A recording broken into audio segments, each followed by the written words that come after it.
Hi, I'm Gail Sabo, and I'm the Program Director of the Carlton Manor Supported Foster Care Program. First of all, I want to welcome you aboard. I'm so glad that you're here and you've joined our team.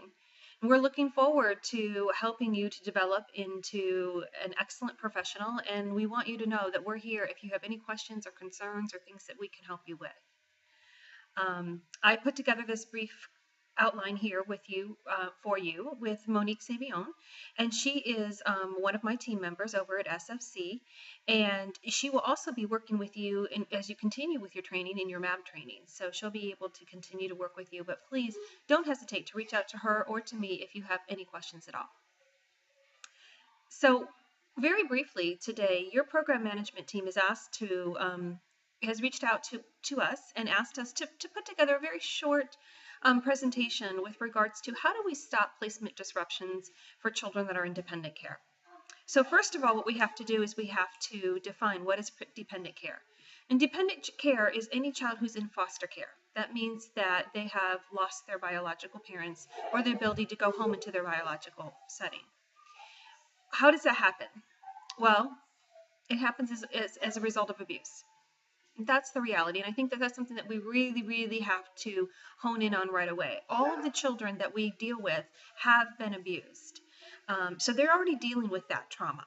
And when the person that was in charge, that was responsible for taking care of them, has in turn not been able to do so or failed to protect them or failed to meet their needs so that they were safe, and as a result of that, they've lost their home. So the things that make sense in the world, moms are supposed to take care of me. This is the chain I'm supposed to go through. That already doesn't make sense for them. So these dependent youth come into care. And unfortunately, oftentimes come with a lot of bad behaviors and bad habits that they've picked up in an environment that wasn't what it needed to be to keep them safe. As a result of which they'll come into foster care and sometimes will end up in multiple different homes before they end up in a group home. By the time they've gotten to you, they've had multiple placement breakdowns. They have developed behavior problems. They have a lack of trust. They have an emotional component of not only lack of trust, but lack of hope sometimes. And so it's really, really important that we understand that coming into the situation. First and foremost, we have to understand where they're coming from. So no, they're not going to act like your kids. They're not, because you didn't abuse your children. These are kids who've gone through so much even just to get here. So sometimes no matter what you do right or how long you do it right, these kids are still going to not trust you. They're still not going to listen. They're still going to be looking out for themselves. They're still going to go through a lot of behavioral issues that you're going to have to address and readdress and probably address again. So, keep in mind that that's part of the pattern that we're going to be dealing with. So what do we do? How do we put the brakes on it? How do we stop them from moving again? Well, a couple of things happen that we have to do when we look at that. And first and foremost, we have to understand that no one of us stands alone. You are part of a team. You're part of an awesome team. The Carlton Manor team is an excellent team to be a part of, and you have some great resources right there with you. So reach out to your therapist. Reach out to your program manager. Reach out to your program director of programs. Reach out to me. I'm more than willing to try to help give you some ideas and give you some strategies. And, working together as a team, talking about, I've noticed this is going on. How do we work through that? What are some things that we can do to prevent this from happening? We want to look in the very, very beginning when we start to see issues or concerns. How do we address them then? Preventing a fire is much better than putting one out. These children are already gone through so much. So don't let it boil up until there's an incident. Get in there, find out what's going on, start early, and use your team. The second thing is to set up a staffing. And staffings are going to be where you've gone outside of your team into all the other players that are in this child's life. So reaching out to their case manager, reaching out to their guardian ad litems. Sometimes we've got some auxiliary family members that can join in and add some supports. Maybe they just need to feel connected to somebody. Maybe there's answers that they need that we can get settled in a staffing. So find out, can they talk to grandma and grandpa? Are they allowed to do visits? Is there something else that we can offer for them? So we want to bring not just a Carlton Manor team, but realize that we are not a lone ship, that we are working together to try to help these children. The next thing we do is we want to make sure the child has the appropriate counseling. And of course, you have great therapists there in your program, and that's awesome.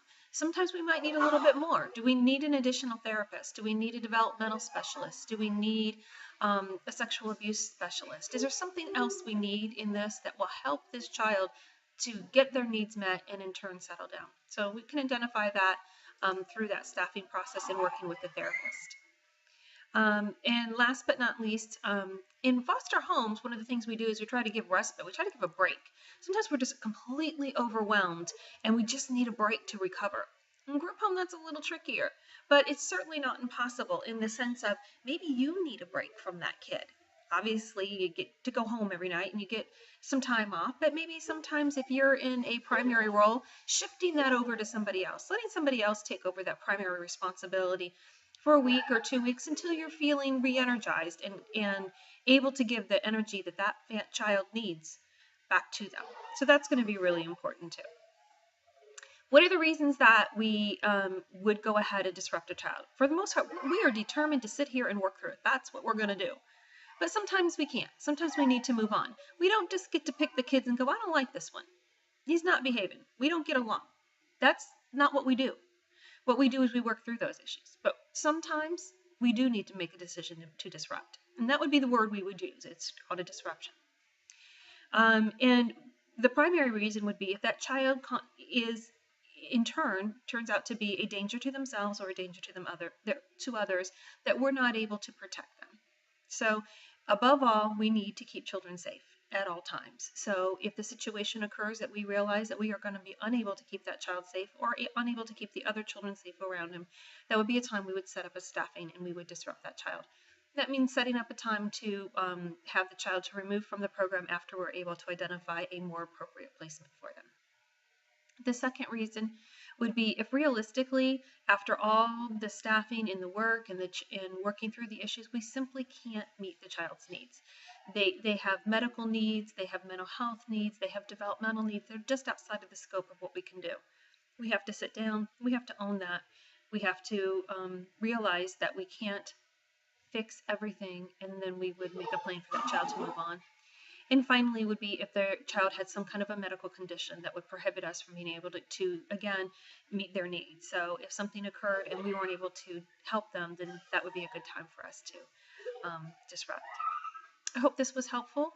I think we'll be putting together a series of different things to help you with your training, but don't forget, you have an excellent treatment team. Don't ever hesitate to reach out to them. Just ask a question. Reach out for support. Reach out for training. We're here to help. And welcome aboard.